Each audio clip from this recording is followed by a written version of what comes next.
Welcome to Penalty Box Radio live on 102.5 The Game. I'm your host, Sean Smith. Joining me tonight, as always, my co-host, Ann Kimmel, also of Penalty Box Radio. This is the part of the show where we make nice with Ann, and we're going to need to make nice with Ann because Ann is not very happy right now. Ann, what's going on? What's grinding your gears right now? Yeah, Anne is in a little bit of a mood. So, proceed with caution, all listeners, and producer Brandon.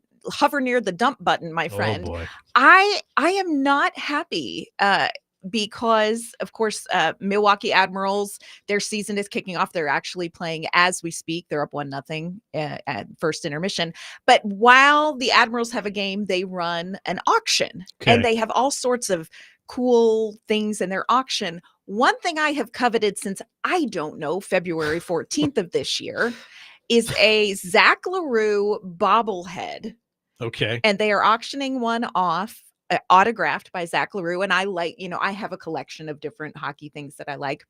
Yeah, I'll tell you. I'll just say this: when you have, he's a friend of the show. Yes, he's been on the show. When you have these guys on the show, you can't help but cheer for them, and it's nice to have things like that sometimes as a reminder. Yes. Well, and he also is great for a movie review. Okay. By the way, great for a movie review. So I saw they had this in the Admirals auction, and I thought to myself, well, who doesn't need a little treat? I'm going to bid on it. I don't know who is out there in Milwaukee or wherever on the interwebs, but stop bidding me up. Yeah, on the bobblehead. There's been a lot of foul language coming from this side of the studio. And I'm going to say, it's not cool. It's made me blush. We'll say that. I've heard some things that I know. I'm not taking it well. I'm not taking it well.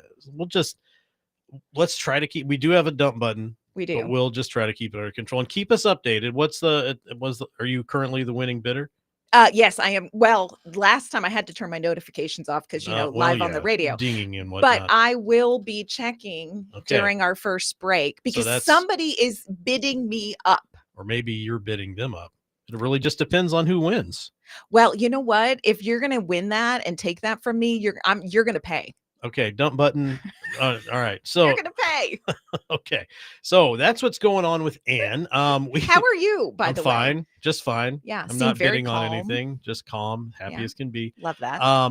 We're going to get started with our puck drop topic. And Ann was the creative mind this week, and she decided that we would start with a segment called Hits and something that rhymes with hits that's not radio nor family friendly. Which it's a good thing we double checked before we went live. We did check. And then we were we were told no. So we've changed it to happy and crappy. Yes, which is not as catchy as hits nope, it's easy. We're really tiptoeing on that line, and and I know you want to let it out, but want to say it. It's not the time. Okay. All right, so maybe during the break, I'll let you step outside and say all of the words. All the words. But, and what is your, and again, with this past PBR week, again, a PBR week is show to show. Yeah.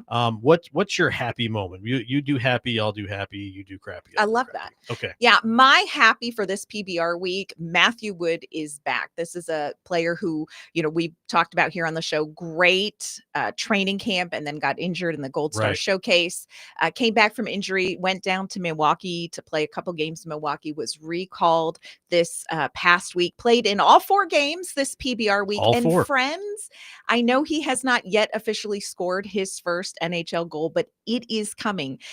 He has played 4 games. He's had 5 shots in his 4 games. 4 of those shots, Sean, were high danger chances. I like that because, it's the high danger chances that turn into goals most of the time, right? Yeah.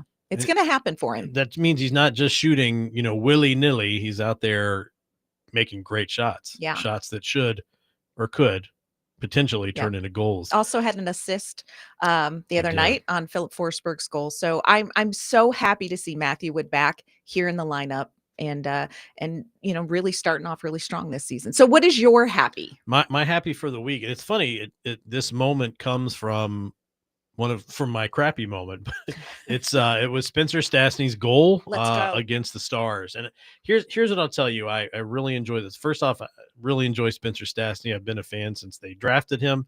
I around the time he was finishing at Notre Dame, My son played in a hockey tournament at Notre Dame, and he was very excited to say that he's playing where Spencer Stastny played. Love He's that. a left-handed defender. My son's a left-handed defender, and he was in the house, not our house. He was at Bridgestone, like the big house. Yes. On Saturday when Stastny scored that goal. Yeah. And he was beside himself. He was like, "Oh, that was great. Did you see that? I was posting in and just all this stuff." And I kept saying, that's what you've got to do. You got to make that happen. You got to skate in. You can't shoot from the blue line if you want to make it go in. Skate it in, rip it, choose your spot. And that's exactly what Stastny did. That made me happy. Yeah. And you know what? I just think generally good life advice, do what Spencer Stastny does. Yeah. Just across, I think that's okay. You could do worse on and off the ice, friends. I agree. You could do worse. But now that we've talked about the happy, let's talk about the crappy. Let's talk about the not hits. Oh, boy. And I said not hits. Okay, I know. Yeah. So my crappy for this week, and I think people would feel like there's a lot to choose from, but my crappy is I do feel like Nashville dropped a couple of games that they had the potential to win. And, it is one thing to lose a game. Every team is going to lose a game in an 82-game season. Absolutely. I don't care who you are. So, you're going to have losses in the course of a season. But it's one thing to accept a loss when you play well against a team that is better than you are. Correct. And I feel like Dallas had a couple people missing from the lineup, and I feel like Nashville was playing a pretty good game there and were up 2-0 and really had an opportunity to surprise Dallas and hang on for that win. They lost 3-2. And then, we got to talk a little bit about the Tampa Bay Lightning game last night. That was a rough performance to watch. And for me, that falls in my column of crappy. We're getting closer to the goal here of not using the other word. That's good. I agree. And like I said, that Dallas game was a crappy moment for sure. But I think what I've decided, I have changed my mind. Okay. Mid discussion. It's me and the LaRue thing, isn't it? That's your crappy this week. The things you heard before he went on air. And it ain't helping. It ain't helping. Sorry. Just we're all concerned about getting fined, right? I'm doing producer really Brandon's well. in there sweating. I'm over here worried. I'm doing well so far. Got a loose cannon over here, a live wire. That's me. Some other AC/DC song. I don't know. What is your crappy? Crappy is have to be the injury to Adam Wilsby. Gosh, and I'm going to tell you why. I don't know the nature of the injury. We don't know. He's listed as day-to-day, lower body. And that if it's day-to-day, that's the best news, Mm-hmm. right? If it's day-to-day, it's the best news. But this is someone that we saw come in and play last season, do really well, grow a lot, and then get injured, and then was out for the rest of the season. Yeah. I don't like that for players that have a lot of potential. And I think this is a guy that you need him to have several. Well, he has played several games, but he needs a long run of games at the NHL level. And I think you're going to see him continue to improve. And right now that's been sidelined for a while. And I don't like that. So to me, that's crappy. Yeah, I think there's a couple things on the blue line that feel a little bit heavy this week. I think Adam Wilsby's injury is definitely one of them. But, we're still in a PBR. We went through a PBR week. Sans Roman Yossi on the blue line. Now, we did see the return of Nick Hague back in for his first official Predators regular season game. And so, that was good, but he's large. He is the full size candy bar on Halloween. That is a large man. He is the full size candy bar. It's really impressive. You've got two McCarran sized people out there now, and that's a big dude. It is. He is very, very, very, very tall. He also has the most interesting voice. When you are that tall, just the resonance of his voice is very interesting when you talk to him. That's great guy. Do you know who one of his best friends is? I've got a lot of people I could choose from. There's a lot of people in the world. I don't know. Could you narrow it down for me?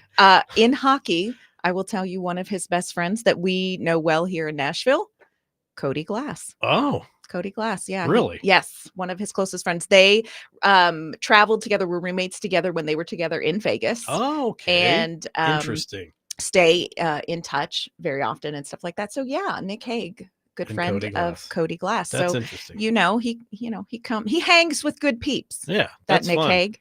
Yeah, and I've liked what I've seen out of Nick Hague so far. He's, you've got a couple of guys that you probably just don't want to mess with out there at any given time. Now that you've got someone else that's that big, it's gonna be a hard pass on it. If it is Nick Hague outbidding me on the LaRue bobblehead, I will step aside. I think that's fair. Yeah. If Nick, if it's you, call in, let us know. She'll back off. She'll If it's not, apologize. it's If it's not, on don't whoever call you in. are. Don't call in, Yeah. please. I Bless. do want to say, so we just finished a PBR week. We had 4 games Yes. that we were looking at. The Preds came away. It seems worse because they're coming out of it on a 2-game losing streak. Yeah. Whereas they went into it and they started with a 2-game win streak. Mhm. Still came away with 4 points. This is a team that's pretty much sticking right at 500 right now, and that's, I mean, it could be worse, and that's I don't want that to be the slogan. Yeah, it Could be worse, but I mean, right now 500 is not bad. It's just you want to see in some of those moments where, like in Tampa Bay, where they're playing a full 60. Yeah. I don't think we saw that. And I think that's a really valid point. It's the full 60. Here is an upside. And look, here's what's real. Predators fans, I think, are really hungry for a little upside. And I'm not going to sugarcoat it. And we're not going to, No. We're not going to totally pretend like there's not a crappy column. But I will say that in these first games, and we saw a little bit of it this PBR week, but I'm going to say the first 11 games, one thing that is a little bit interesting / encouraging if you're really looking is that I do feel like in 11 games, you are starting to understand how this team is going to play. Whereas Right. the last season for 82 games, you really didn't know, No. hey, what are they trying to accomplish? What is this supposed to look like? Right. So that I think is a little bit of reassurance we can take now. Plenty of things that need to happen to, make that identity turn into wins. And one of those things, and they need to get the penalties under control. Oh And my we are going to goodness. talk about penalties when we get back. But first, I want to tell you about Tennessee Valley Paving. Tennessee Valley Paving is a 3rd-generation family-owned and operated company serving Middle Tennessee since 1957. They handle everything from driveway and parking lot paving to municipal and commercial projects, and even specialty work like tennis courts and aviation pads. They're bonded, hold an unlimited license, and ready to serve your paving and sealing needs. Call Tennessee Valley Paving today at 615-794-2351 or visit TennesseeValleyPaving.com. Tennessee Valley Paving, serving the region with quality you can count on.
Welcome back to Penalty Box Radio Live, and I'm gonna start this segment by asking you a question.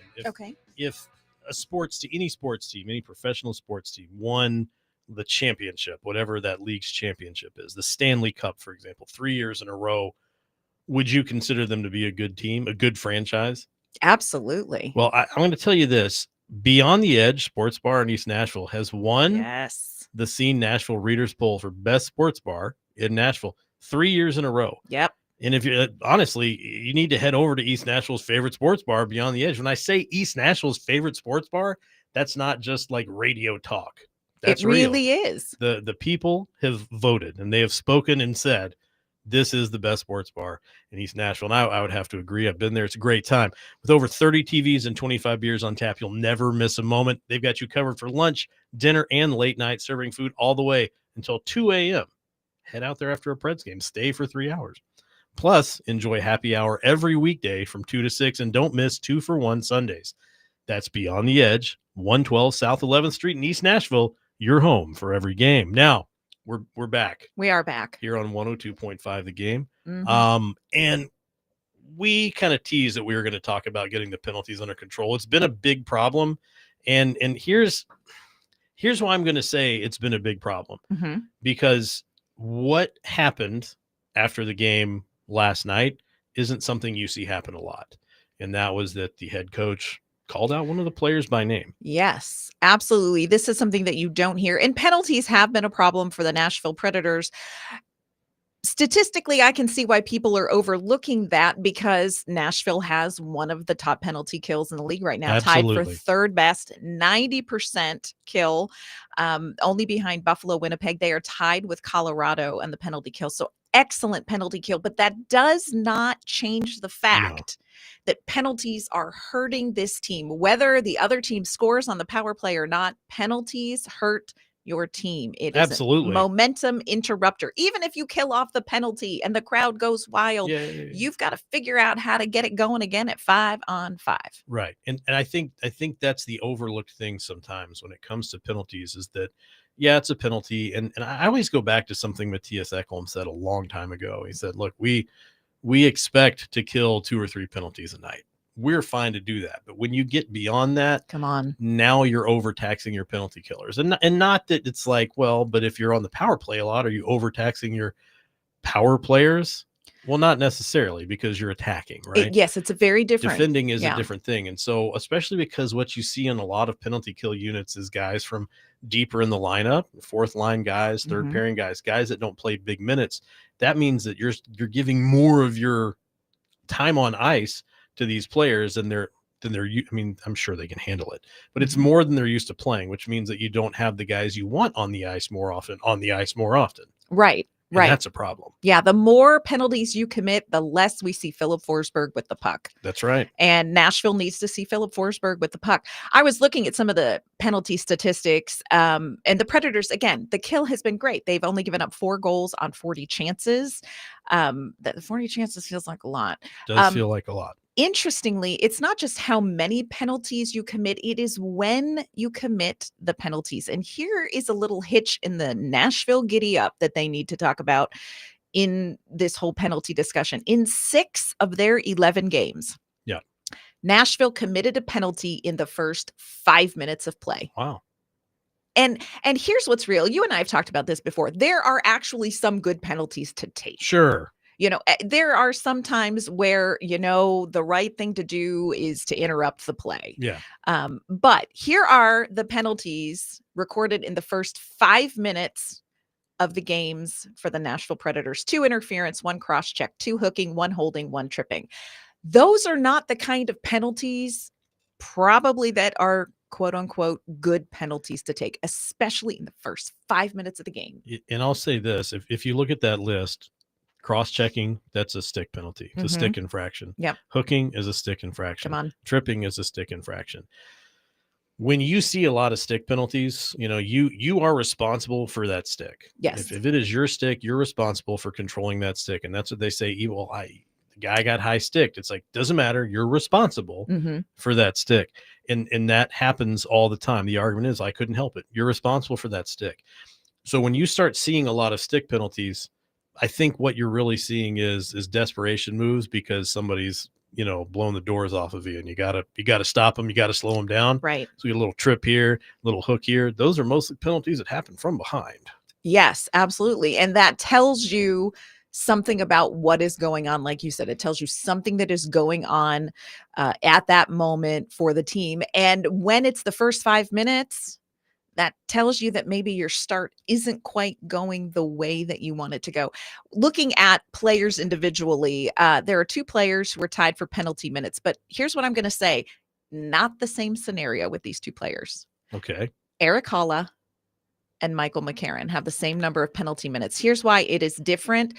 Eric Holla has committed 8 different infractions. Okay. Michael McCarron, 4 infractions, but 3 of them were offsetting because Michael McCarron takes somebody down when he goes. That's right. So two of those were 5 minutes for fighting. The other ones were roughing. And so they were offsetting. Still, I'm not here advocating roughing penalties and all that, but the Holla penalties, they're getting a little costly. And you mentioned this at the top of this segment. We heard something that we really don't hear very often from a head coach to the media. That's right. And that is a call out by a player. We want to play for you a clip of what Andrew Brunette had to say about penalties and one player in particular. This is what Bruno had to say. Part of it, we're not moving our feet. We're taking way too many. I think Halsey's taken way too many every night. Just kind of senseless penalties that we put ourselves in 5-on-3s, where we're not moving our feet and we're slashing or we're hooking, and they're all kind of preventable penalties. But when you're not skating, you're not moving, you take those penalties. And early in the year, they're always going to be tick-tacky a little bit. We should recognize that and understand that. Unfortunately, we're a little bit hard-headed in that category right now. Yeah, pretty frank comments. If you do not speak fluent hockey, nickname Halsey is referring to Eric Holla, and that was said in front of the media. Sean, what's your take on that comment? Here's what I'm going to say. And before I get into it, I do want to say that this very important, this auction is ending in less than 10 minutes. It ends at 8:30. Ann has my full permission to take care of business. We'll update you probably after the break. If you'll know. You'll know. There'll be either weeping and gnashing of teeth or, celebration. But yes, go ahead. Here's the thing. First thing I want to say is this. Okay, he called out Eric Holla. Mm-hmm. That's trust me. If he says it in front of the media, Holla's already heard it, and most likely Holla already knew absolutely it was a problem. This guy is a professional hockey player. Yeah. I don't want anybody to read into this like, whoa, he called somebody out on the team. I can't believe it. He's so mad. Holla came to this team because he's played for Brunette before. This was someone that Brunette wanted to have come to the team. Holla wanted to come play for Brunette again. They're familiar with each other from their time together in New Jersey. It's not somebody that he's having to deal with that he doesn't like. This is somebody he knows. Mm-hmm. Any conversation he had with us, I assure you, has already been had with Eric Holla. So I'm not worried about that. But the key thing here, and I referenced it already, when you're not moving your feet. And there it is. Look, I've heard this 3 days a week at 11-year-old hockey practice. Mm-hmm. When you're not moving your feet, you're behind. You're doing things with your stick to try to slow a guy down that is blowing your doors off. That's where those come from. And you look at Holla's penalties, 2 slashing penalties. Yep. Slashing happens typically when somebody's a little bit ahead of you. Holding, you're trying to slow somebody down. Yep. High sticking, you got to control your stick. Tripping from behind a lot of the times, and hooking also from behind. Yep. Those aren't good penalties. They're not good penalties. And here is what I will say to offset this criticism. Eric Holla has done a lot of very good things for this team as well. But this is an area that is absolutely costing the team. Is it costing them a ton of goals against? No, it's not costing them a ton of goals against, but it is costing them time. It is costing them momentum. Yep. It is. And when it is happening, again, early in the game, the Dallas game, late in the game, you just cannot be doing this. There's got to be a higher level of discipline. And it does come down to things simply as skate. Yeah. Skate. Move your feet. Move your feet. The things I hear people yelling at the NHL games are the same as what I hear at 11U games. Yeah. Skate, move your feet. Right. That's what you hear. And there's a reason, because if you're standing still, somebody's blowing by you. Yeah. And you're going to do something dumb to try to stop them. If you'd been moving your feet, you'd be right there with them. Yeah. Now look, the big complaint, like, we're on the social media a lot, Mhm. posting a lot of great articles, and had an incredible article at penaltyboxradio.com about Spencer Stastny. I recommend you check out if you haven't. Definitely worth your time. But a lot of people are complaining about how much time the fourth line has had on the ice. That's Cole Smith, Michael Mhm. McCarron, and Ozzy Weisblatt. What do you want to say about that, Ann?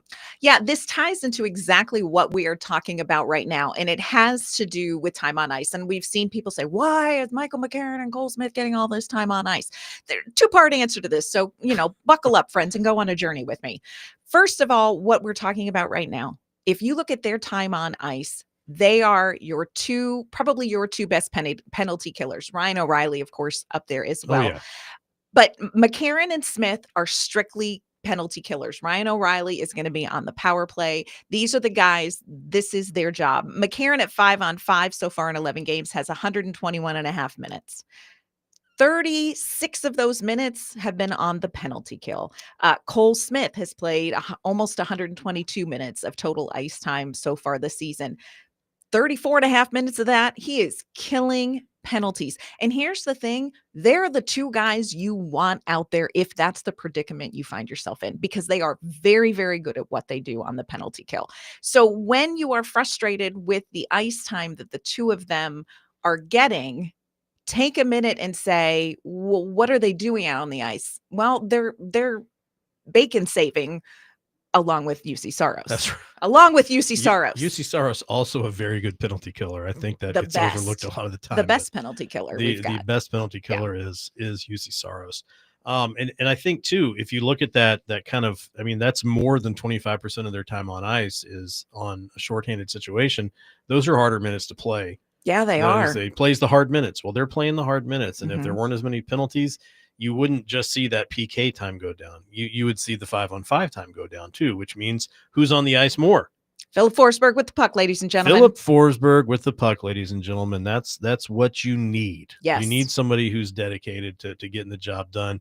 But if you need somebody that's dedicated to making your outdoor space look its best, then Green Ventures is who you want to talk to. Green Ventures is your local family-owned landscaping company dedicated to making your outdoor space look its best. From lawn care and seasonal cleanups to full landscape design, they bring the tools, the team, and the know-how to get the job done right. Whether it's your home, your business, or your neighborhood, Green Ventures keeps Middle Tennessee green and growing. Head over to greenventureslandscaping.com today and let Green Ventures bring your yard to life.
This segment of Penalty Box Radio Live is brought to you by Legacy Pest Control, a local veteran-owned company right here in Middle Tennessee. If you're dealing with ants in the kitchen, spiders in the garage, termites, or even mosquitoes, these are the people you want to call. They're professional, reliable, and they actually show up when they say they will. Go to legacypesttn.com to schedule a free, no-obligation inspection, or just give them a call at 615-784-5207. That's 615-784-5207.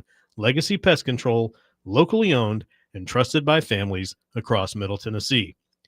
Okay, so we're back. We are so back. I'm just going to let Ann start this segment off. Okay, first of all, for those of you who have been just tuning in, I have spent embroiled in a fierce battle. There have been words. Oh, there've been a lot. But of now words. there are words. We're in the happy, not crappy. The hits, not the other column. Yeah. Because who won the Zach LaRue autograph bobblehead? I'm assuming Ann won. Ann won. Okay. Thank you, Nick Hague, for stop bidding. Yeah, we are assuming that's who it was. Or whoever it was. So we don't know. Everybody rejoice with me, for I have a little bit more hockey swag. Yeah. Okay. We're all look at Brandon celebrating. I know. I love that. Producer Thank Brandon you. Just, yeah. What a guy. What a guy. So there is some joy, but we do have to talk about some serious things that may not bring people things that aren't as fun. As much joy in when we're talking about the Nashville Predators fan base. Well, we talked about penalties. We did. Let's talk about the other side of that. Yeah, we talked about penalties. Here's another, hitch in the giddy up that Nashville really has to address, and that is offense. Okay. Bottom line, Nashville absolutely must be better at 5-on-5 and on the power play. In 8 of 11 games, the Nashville Predators have scored 2 or fewer goals. They rank 30th on the power play with an 11.76% success rate. They are 23rd in goals for at 5v5 in the league, 29th in goals for in all situations. You have to be able to score goals. And here's the thing. Nashville has had opportunities on the power play. Yeah. Nashville on paper has a power play unit that should be scoring on paper some goals. If you showed someone, hey, this is Nashville's power play unit, they would say, wow, yeah, I bet that's one of the best in the league. That's nasty. Well, friends, have I got a Zachary LaRue bobblehead doll to sell you? I'm not selling it. I'm just kidding. You wouldn't want to pay that price. No, you would not want to pay what I paid for it. You would not want to pay that So price. Let's focus on the power play. And Sean, you and I had a conversation a little bit earlier, and I have to tell you, I was fascinated by your perspective. And I think that this is something that we need to dig into, and you need to share with the fan base. All right. The first thing I would say, we're going to talk about the power play. Mm-hmm. Okay. And before we get into the power play, I need everyone to know, and I could spend the entirety of this show and several others talking about this, but I've been recently reading a very long biography of Ulysses S. Grant. Now, as one does, it's middle-aged dad hours. We got to pick a war and read about it. It's the Civil one. That's for me. What we do. So here I am, and I'm in the middle of this. We're almost done with the Civil War in the book. Mm-hmm. And you're like, it's going to end now? Well, no, he gets to be president later. It's crazy. Anyway, here's the thing. I've been reading this book. Okay. And I think what I'm seeing on the Preds power play, I can apply some of what I've learned about Ulysses S. Grant's strategy as a general in the Civil War. And this is what it is. Are you ready? I really am ready for you to connect the dots. Yep. All right. So Grant realized at some point, very, very early on into his command during the Civil War, that he would be a lot more successful if he was the one doing the attacking. What I mean by that is if I force my opponent to react, I'm at an automatic advantage. Mm-hmm. Does that make sense? Yeah. We said earlier that penalty kill minutes are really hard minutes because you're being forced to react. Yes. They've got more guys. Mm-hmm. You've got less. They're the ones making the moves. You're the ones that have to react. Correct? Yes, absolutely. Okay. I've said for a long time that when you say PP, it means power play. Not passing practice. Thank you. And I don't know why no one's picked up on that, but when I mentioned it to Ann today, she was like, that's great. I'm like, I've been saying it for years.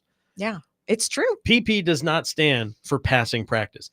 But what you see this team do a lot is they're passing the puck around. Even when they get in close and tight, they're trying to find, if we go back to what Steven Stamkos said last week, They're trying to get the puck to the right guy in the right spot at the right time. Correct. But when you do that, what you're doing is you're giving the other team the freedom to know exactly what you're doing. Mm-hmm. And even if they're shorthanded, they now have the advantage because they don't have to react. What I think you need to do is you need to throw some chaos their way. And I think the way you do that, you get somebody over at the blue line to just fire a puck in, Mm-hmm. and you clean up the mess. Yeah. Ulysses S. Grant that sucker. That is the Ulysses S. Grant power play strategy as presented by Sean Smith. Now, it sounds silly. But it doesn't. And I talked to my own son, my precious left defender. Mm-hmm. I always say, when you're on the penalty kill, or even just when you're defending, if you're just standing there letting them shoot, you're the one that has to react to what they're doing. Skate into them, get in their way, take up space, and make them make a bad decision. Mm-hmm. And if you rip that puck in there, yeah, the goalie might stop some of them, but he also might have a rebound, and you might clean that up. But I guarantee you're going to miss 100% of the shots you don't take. Yes. Okay. Now wait a minute. That's an original. No one else has said that before. Ulysses S. Grant / copyright, trademark, Sean Smith. There you go. Okay. Yeah. It's mine. And I think that same theory applies a lot at 5-on-5, because here is what is real. Ryan O'Reilly, I believe, leads the team in goals right now. Can you recall specifically any of the goals that Ryan O'Reilly scored? Probably not specifically. Why is that? Because he's done a lot of the chaos goals. The greasy goals. The greasy goals. And do you know how much they count for? Same as the pretty ones. Same as the pretty ones. And, I think that there is an element of, you have to cause Ulysses S. Grant level chaos You do. at 5-on-5 and on the power play. And you have to stop embracing pretty. Yeah. Looks don't matter in hockey. Again, I've said it before. Mm-hmm. And I want you to it sounds terrible, but I want you to think about this. I used to tell this to my bowlers when I used to coach bowling. I don't care how you got the strike. It looks the same on the board, right? Absolutely. Everybody looks good at prom. Everybody looks good at prom. Okay. The guys are wearing nice suits. All the Uh-huh. girls have beautiful dresses on. I don't care if they're the weird, ugly, smelly kid. They look nice at prom. All the goals look good on the scoreboard. I don't care how you got it in there. It counts as 1 point, and I you love need that. more than 2 a game. I love that. I always say, my dad, when I went to prom, said, you clean up real good. I think that's what we need to start saying when the Predators score a It's goal. all about cleaning up. You clean up real Clean good. it up. You clean up real good. Clean it up. Ryan O'Reilly. Yeah. And I think that is something that you just have to embrace. And is that a philosophical hockey style of play? Perhaps, but if that's the style of play that is going to bring you success, then do the thing that is going to bring you the best chance for success. Absolutely. Circling back to a couple of the players that we were talking about earlier, Cole Smith and Michael McCarron. Let's talk about them at 5-on-5, because a lot of people are saying, wow, my gosh, Michael McCarron and Cole Smith. Advanced statistics. Let's talk about this. Cole Smith currently has the most high danger chances of any player on this roster. More than Philip Forsberg? More than Philip Forsberg at even strength. Wow. At 5-on-5. He has 13 high danger chances, more than anyone else. 4th best shooting percentage on the team. Wow. In individual expected goals for, he is 5th on the team, which means he is generating these chances that tend to convert into goals. Correct. He leads in hits. So if you are asking yourself, why is Cole Smith always out on the ice? I would like to introduce you to Cole Smith and his advanced statistics. Michael McCarron, another one. He is tied for 4th when it comes to individual high danger chances for. He is 7th for individual expected goals for on the team. He is the 2nd best player in the faceoff circle. Do not underestimate how important that is. And why do you see Michael McCarron going out and taking specific faceoffs at specific times in the game against specific lines? It's because McCarron is so good at winning those. That's right. So these are players that are doing little things well. He is tied with Spencer Stastny as far as penalties drawn. That's novel and exciting concept. Okay. Number 2 in hits. Fun fact, I don't know if you know this, and I think this is always a great thing to remind people of. Do you know who's number 3 in hits on the Predators roster currently? Tell me. Philip Forsberg. That's not as surprising to me as it might be to some people. But I think people think Philip Forsberg is the pretty. he is not the finesse player. high You think. skill. He likes to use his body. He likes to hit. I don't know how you say built like a brick poop house in Swedish. Do you see what I did there, Brandon? I cleaned that up. Self-edited. I self-edited. Now that auction's over, you're a different person. I am a little bit of a different person You're much now. happier. Send me gifts and I become a different person, friends. Make nice with Anne. Make nice.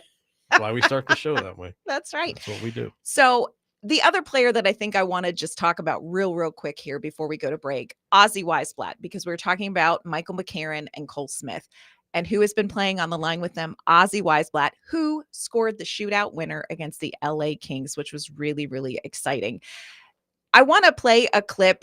You're going to hear Andrew Brunette, head coach Andrew Brunette. He's going to be talking about Ozzy Weisblatt and playing with McCarron and Smith. And then you're going to hear Ozzy talking about what he gets out of playing with McCarron and Smith. This is what they had to say. Well, I love his energy, his speed and energy, and his relentlessness on pucks. And then he has some skill and he can make some plays. So I think he fits in. Kind of talked about it the other night. Those guys work so hard. They get so many pucks. Ozzy has a little bit of playmaking ability to kind of keep pucks alive and make some plays. So yeah, he's been really good since he's been inserted in the lineup. So I'm happy for him. I think just how hard they work. I think at the end of the day, it's a choice to, work hard or not. You either want to do it or you don't. And I know those guys always want to do it. So I'm right there with them. And, I want to jump in the driver's seat with them. So it's fun playing with them, and, they compete and, communicate so well. So it's fun for me. Speaking of that fourth line, I tell you what, they got a lot of hits between them. And I tell you what, when it comes to barbecue in East Nashville, nothing hits like Drifter's Barbecue. Smoked slow and low, their pulled pork, ribs, and wings bring real smokehouse flavor. And at Drifter's, it's not just about the food, it's the music. They've got live music every night, from Writers' Night on Mondays to Bluegrass Sundays on their covered, heated patio. Think about that as the weather gets colder. Great food, great music, and the perfect East Nashville vibe. Drift over to Drifter's Barbecue at 1008B Woodland Street in East Nashville. Slow, low, and local.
Welcome back to Penalty Box Radio Live on 102.5 The Game.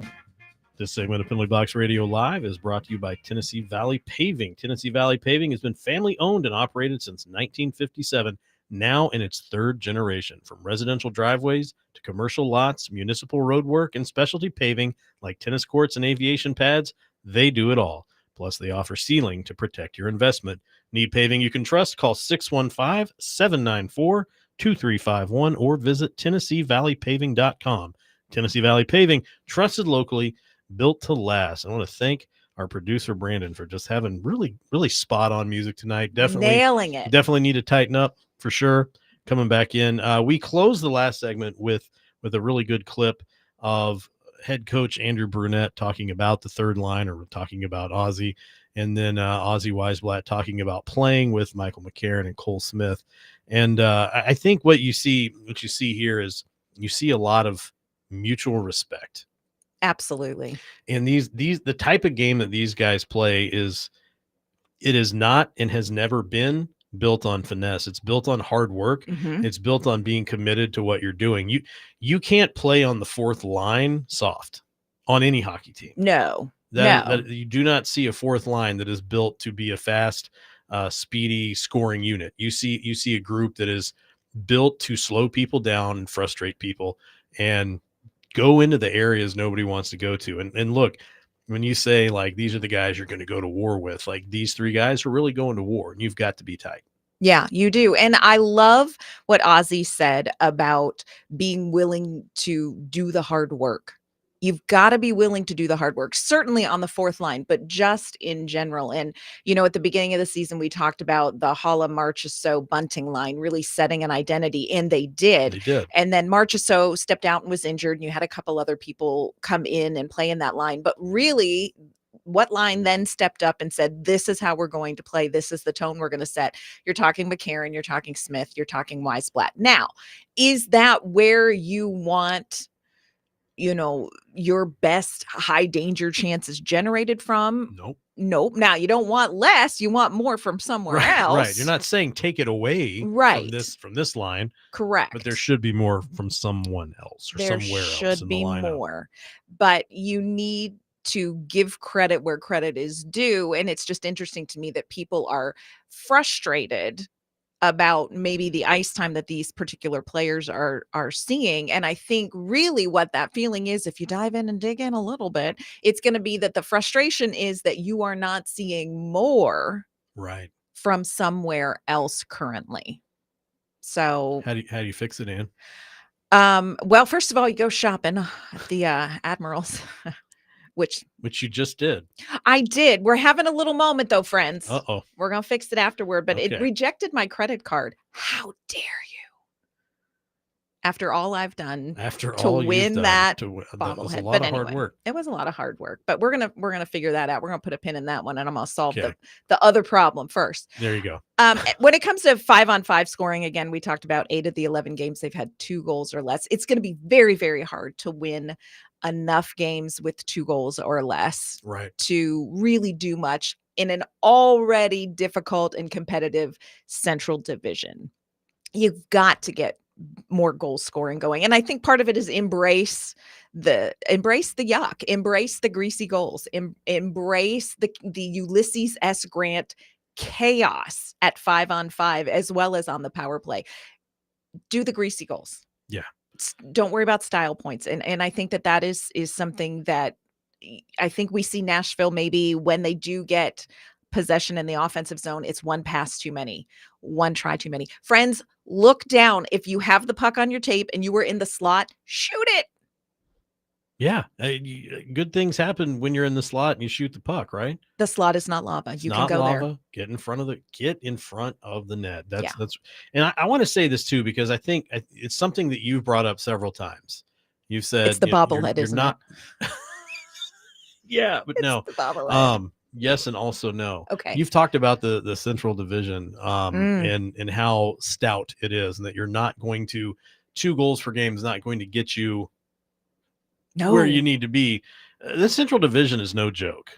I mean, I know that there are some years where it was pretty light, but I mean, you've got the Mammoth are They over just 700. Yep, they just ended a 7-game win streak. They're for real. Yeah, and I know you're like, but isn't that just the Coyotes? Well, yeah, but they've got a lot of crap figured out. Mm-hmm. Avalanche always a contender over 700. Winnipeg Jets, who really heated up the past couple seasons, Yeah. right at 700. Dallas Stars have been a strong team. They're at 650. The Blackhawks. The Blackhawks, y'all, take a minute. The Blackhawks. Connor Bedard, first career hat trick last night. How's that for a frozen frenzy moment? Throw up somewhere. Not know. on me. I don't like seeing this. Yeah. But they're not they're only 2 points ahead of the Predators. Mm-hmm. And you're like, well, that's not that bad. It's not really, but they've also got one game in hand. Not that it's the time of the season to start talking about that, but the reality is factual. 2 goals per game isn't going to get you up where the Mammoth are. No, it's not. Colorado scored 8 last night. Yeah. 8. That's significantly more than 2. Significantly more than 2. Not big on mathing, but I'm going to go with that. Just, goals for these teams in the top 3, 40, 41, 34. Preds have 28. Yeah. You've got to score goals. Sorry, I got off topic. No, but no, you're not. I think you are exactly on topic. I think Nashville really does have to find a way. Look, credit where credit's due. I think that they've cleaned up some things defensively that last year we really struggled with. And also cannot shout, I should probably give the LaRue bobblehead to UC Saros if I was a good person, because he has earned a reward. He has earned something. That might not be at all what he wants. Well, I tell you what, we've had a fun show tonight. We've talked a lot about a lot of things. We've solved all the Preds problems. Got an exciting week coming up. Yeah. We will be back, of course, next week. And I just want to say thanks for listening to Penalty Box Radio Live, presented, of course, by Tennessee Valley Paving, Beyond the Edge, East Nashville, Boston Commons, Green Ventures Landscaping, and, of course, can't fail to mention, and although they didn't have a commercial tonight, Timber and Blade. Yes. Wonderful company. So we'll see you again next week.